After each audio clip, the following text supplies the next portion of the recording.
everyone. Welcome to Inside Winston Cup Racing. Today we're at the Dover Downs International Speedway in Dover, Delaware, where the NASCAR action was this past weekend. And there was plenty of action, and we'll have all of that and much more in this half hour of Inside Winston Cup Racing.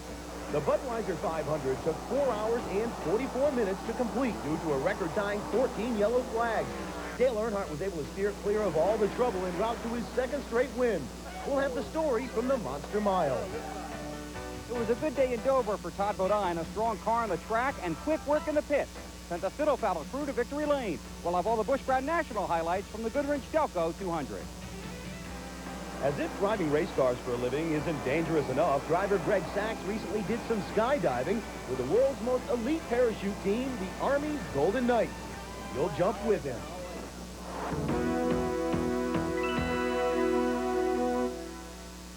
Each year, Inside Winston Cup Racing participates in a fundraiser which benefits the Burn Foundation in Philadelphia, Pennsylvania. A fan can make a bid to come and watch us tape this show. And this year, Don Dorwood from Stroudsburg, Pennsylvania was the guy who made the bid. And Don, we appreciate your efforts in this fundraiser and hope you enjoy the Budweiser 500. It's always an exciting race, but just before the event this year, there was a change in the starting lineup. For more on that and other news, here's Randy. Ernie Irvan claimed the pole position for the Budweiser 500 by crushing the track record. But in the final practice session on Saturday, he slipped in some oil and slid into the wall, crushing his Kodak Chevy. The team had to go to a backup car, but managed to get only a few laps of practice before time ran out. Did you guys get the car ready or what? Are you okay? Yeah, we ran a lap yesterday, or a couple laps with it yesterday. It drove real good, and it's the same car we've tested 3 or 4 spots. It's a brand new car.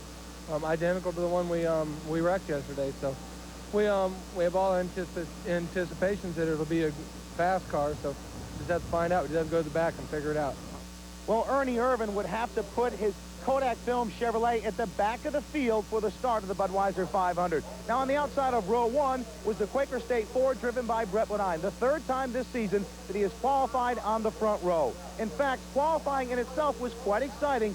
24 drivers broke the track record for the Budweiser 500. Today's Winston Cup highlights are brought to you by Texaco Haviland Formula 3. Add more life to your car. Brett Bodine quickly put his Quaker State Ford out front for what would eventually turn into a war on wheels at the 1-mile oval.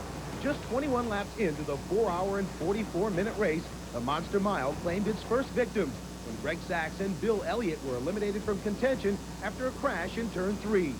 Jeff Gordon collected Harry Gant just 15 laps later. The Bandit banged into the wall but was able to continue. Gordon went to the garage for an extended stay. 7 of the event record-tying 14 cautions came in the first 150 laps. Lap 113, Brett Bodine was bumped by Sterling Marlin, sending Brett into the wall. The wreck also claimed early contender Kyle Petty, who was topped by Dave Marcus. Marcus retired. Kyle came back to finish 29th. The carnage continued. Turn 1 collected Ricky Rudd on lap 123. Terry Labonte lost a shot at victory after plowing into P.J. Jones 14 laps later. Ernie Irvan, who had missed all the wrecks and worked his way to the front by lap 120, ran out of luck, losing a piston in his power plant on lap 154. There was some good green flag racing in between the yellows. Davey Allison and Rick Mast raced for the lead before the 200-lap mark, with Mark Martin, Rusty Wallace, and Dale Earnhardt all staying in the hunt. There were 2 more yellows before the halfway. Derek Koch crashed in turn 4, and then this major pileup involving 6 cars on the backstretch. By lap 300, there were only 5 cars left in the lead lap, and eventual race winner Dale Earnhardt was not one of them. Earnhardt, who had twice lost laps due to tire problems, was put back into contention when Hunt Strickland wrecked on lap 321. The final 150 circuits saw Dale dice it up with Mark Martin for the lead and 2 more cautions to slow the furious pace at the front of the pack. After Darrell Waltrip made contact with Jeff Gordon to bring out caution number 13, there were 88 laps to go, with Earnhardt, Rusty Wallace, and Mark Martin looking like the 3 biggest threats to conquer the Monster Mile. But while Mark made a move on Rusty for second, his Ford broke loose in turn 4, sending Rusty into the wall. Rusty would get popped 2 more times, first by Jimmy Hensley, then by Jeff Bodine. This one brought out the final yellow. The crash set up a 66-lap Dover dash. It came down to the Dale and Dale show. Jarrett hoping for a repeat of his Daytona 500 victory, Earnhardt trying to hold him off. The Goodwrench Chevy proved to be too powerful. Earnhardt was able to miss all the wrecks and lead 226 laps as he cruised to his second consecutive victory, extending his points lead to 209 over Rusty Wallace in the chase for the Winston Cup title. We're enjoying it with this team. This team's really fired up again, and we're pulling hard as a team. And you know, we got down last year and really had a bad year. So to come back and run as good as we have this year, and you know, it's just pulling the team together, really working hard together.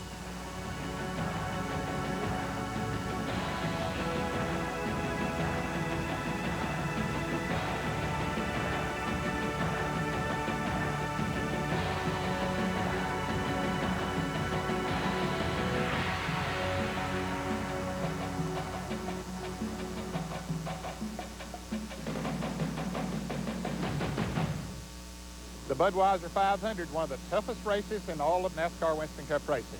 We need to take a short break. Still to come on this edition of Inside Winston Cup Racing, we'll have highlights of the Goodwrench AC Delco 200 Busch race from here at Dover, and we'll also go parachuting with Greg Sachs. And as we leave you for this break, here's the balance of the finishing order for the Budweiser 500.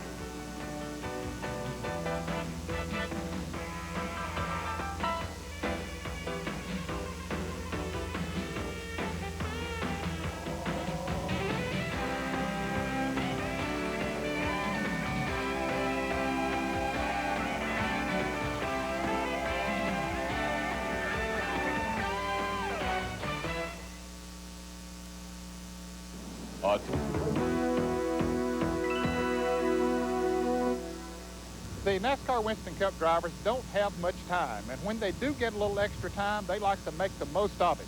Recently, Greg Sachs certainly made the most of some free time he had. He did something that maybe a lot of people dream of doing but never get the opportunity. He went parachuting with the Golden Knights.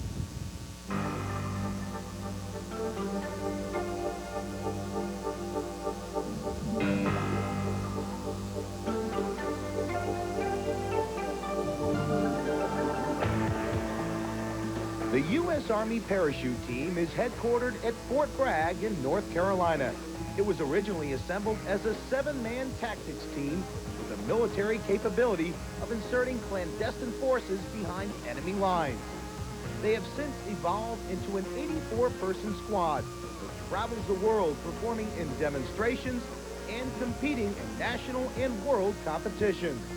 Before recently performing in pre-race ceremonies at the Coca-Cola 600 in Charlotte, the Golden Knights invited Greg Sachs, driver of the Country Time Fords, to join them in a jump.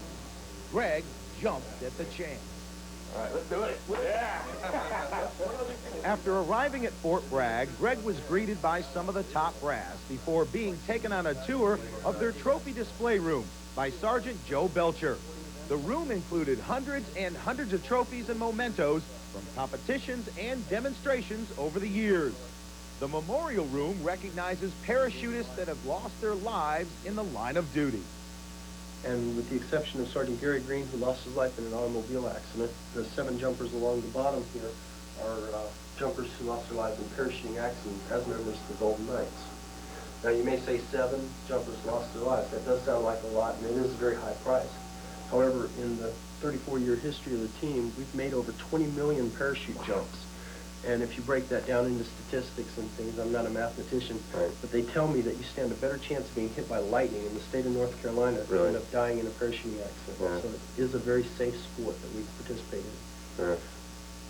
You know, a lot of people think of racing, and, you know, because the tragedies are played up so much, but actually it's very safe also. The equipment is designed to function. Your safety equipment's designed to work. Exactly. It's the same in our sport. And you believe in your equipment like I believe in mine. That's right. Yeah. We put our life on our equipment. Exactly. Otherwise you couldn't do it. That's it. Right. Greg's jump was to take place at the Rayford Parachute Center in Rayford, North Carolina, site of the U.S. National Skydiving Championships of free fall style and accuracy landings, June 21st through the 27th. After a video briefing, Greg began getting specifics on how to jump from the plane. What Paul is probably going to have you do is you'll be kind of working your way up on your feet like this, together, yeah. right? You'll put your feet outside on the step like this, right? And then you'll do your hand cross. Right. He's going to walk you through this, probably just like I am here, and you'll have your head back, and he'll do ready, set, go, boom, and you're gone. That's it. That's it. Yeah. Next on the agenda, it was time for Sachs to suit up. All right. Okay. Good fit. Yeah. Yeah, we'll get it sized up pretty good. After that, the group of 12 that were jumping choreographed their dive on the ground. The choreography is called a dirt dive. On it. Wave off 45, 4,000 feet. Pull, and you feel it. You feel it accelerate for a second, and then you feel a real aggressive upward pull. That's the parachute down. Ready, set, go. They rehearsed their moves several more times. Then it was time to load up, take off, and go for it. Well, for Greg Sachs, he gets his thrills driving fast on the Winston Cup circuit each weekend. But on this day, his thrills, well, they started on the ground. They went to 12,000 feet, and from there lasted merely 5 minutes. And there were definitely no pit stops in between.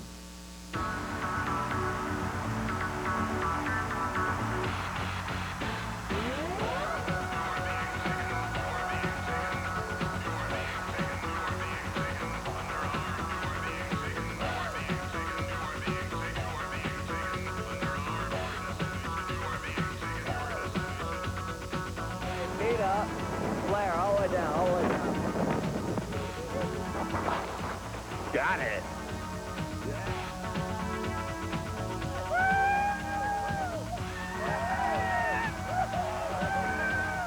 Awesome. Hey, how'd you like that landing or what, huh? Is that awesome? Yes, sir. Crashing. No way. It's terrific. Well, it's a good thing Greg got to do that now because he won't have as much time for the balance of the year. He was just recently named as a full-time driver of the Country Time Ford for the balance of this year, excepting for the race at Watkins Glen, New York, when Dorsey Schrader will drive it. We need to take a short break. Still to come are highlights of the Goodwrench AC Delco 200 Busch race. We'll also have the mailbox, so you stay with us. It was an aggressive Todd Bodine to pick up the checkered flag in Dover last Saturday for his 5th career win. And David Green cushioned his lead in the points race. All the highlights of the Goodwrench Delco 200 coming up. Turn Super Speedway in the Pocono Mountains for stop number 13. Dale Earnhardt's on a roll and looks to make it 3 straight. Highlights from the Champion 500 next week. The Busch Grand National Series returns to the Grand Strand, Myrtle Beach, South Carolina. 4 of the top 5 finishers from last year's event are now Winston Cup regulars, leaving a wide open field. David Green heads in with a 33-point lead in the chase for the championship. We'll have all the action from the Carolina Pride 250. This man is currently 8th in the Busch Grand National point standing. Do you know who he is? I've always known in my mind I can do this. I can do this. It hasn't been easy, but I can do it. You'll meet the conservative but consistent Tom Peck next week on Inside Winston Cup Racing. Ward Burton in the Hardy Chevrolet has won 2 Busch races so far this year. He has also won a number of Busch Pole Awards in the series. He also won the pole for the Goodwrench 200 here at the Dover Downs International Speedway, but unfortunately Ward wasn't around at the end. But there was a lot of dicing around up front. For highlights of the race, here's Bill Weber. Once again, the field was a mix of Busch regulars and visiting Winston Cup stars ready for 200 laps at Dover. The front row included Ward Burton on the pole and Harry Gant outside row 1. Burton held the lead for the first 3 laps before falling back in the field. Gant was in the gas and on the move, pulling away from the pack. On lap 21, Ward and Tracy Leslie tangled in turn 2, ending Burton's string of strong performances that has him 5th in the point race. Following the restart, Gant held his lead for 20 laps, but closing in was the fiddle battle ride of Todd Bodine. Bodine chased Gant down the backstretch into turn 3, rubbed with Shauna Robinson. Then on lap 49, Todd finally made the pass and took the lead. Then on lap 62, Tom Hessert and Troy Beebe got together to bring out the yellow. Virtually the entire field pitted for the maximum 2 tires and fuel. And when racing resumed, Bodine pushed past Larry Pearson to lead 11 laps until the field was slowed for a spin by Hermie Sadler in the Virginia is for Lovers Oldsmobile on lap 77. Most of the field returned to the pits for left side tires, but Ken Schrader and Robert Presley did not. A difficult decision because after 4 cautions in the first 77 laps, the race went green for the final 109 laps. The troubles continued for defending Busch champ Joe Nemechek. The Dentine machine was slowed with a wheel hub problem, fading to a 26th place finish and 9th in the point race. Larry Pearson's pursuit of the leader paid off when he passed Schrader and put the Stanley Tools Chevy in front. Then on lap 127, Bodine recaptured the lead and cruised up front for the next 60 laps. Chased by Pearson, Jeff Burton in the improving Baby Ruth Ford, Dale Jarrett, and Presley's Alliance Tractor Training Center Chevy. Schrader fell out on lap 142, followed 2 laps later by Gant, both retiring with engine failure. Under green, the race came down to the critical call from the pits. Burton pitted on lap 171 for 2 rights and gas.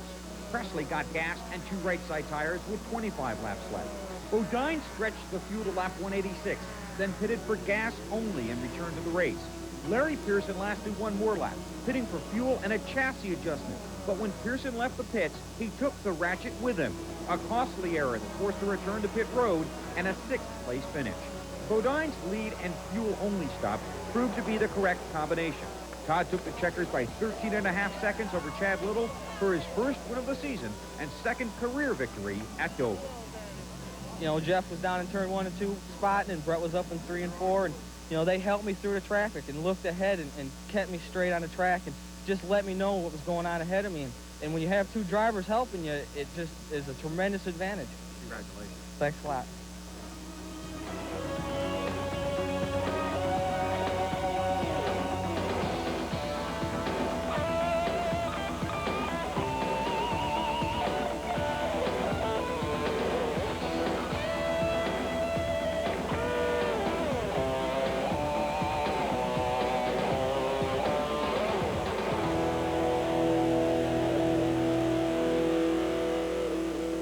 Today's Mailbox is brought to you by Miller Genuine Draft. Under question today is from Monty Gill, who is stationed at the U.S. Naval Station at Panama Canal.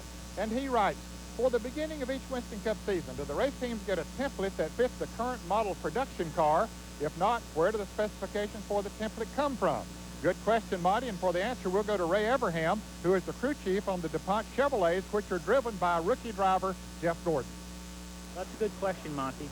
NASCAR has contracted Butler-built motorsports equipment out of Harrisburg, North Carolina, to build several sets of templates within close tolerances so that every NASCAR team has the same templates, and we can all fit those tolerances when we go to the racetrack. If you have any race questions, write to us at Inside Winston Cup Racing, Box 240417, Charlotte 28224. If we use your question on the air, you'll receive this embroidered Miller Genuine Draft jacket. You'll also receive a copy of NASCAR Video Magazine's Racing's Toughest Tracks and Turns, one of the latest volumes in the exciting home video series, bringing the NASCAR lifestyle roaring into your living room. Well, our time's up for today. Hope you enjoyed the show, and you be sure to be with us here next week for more on Inside Winston Cup Racing right here on TNN.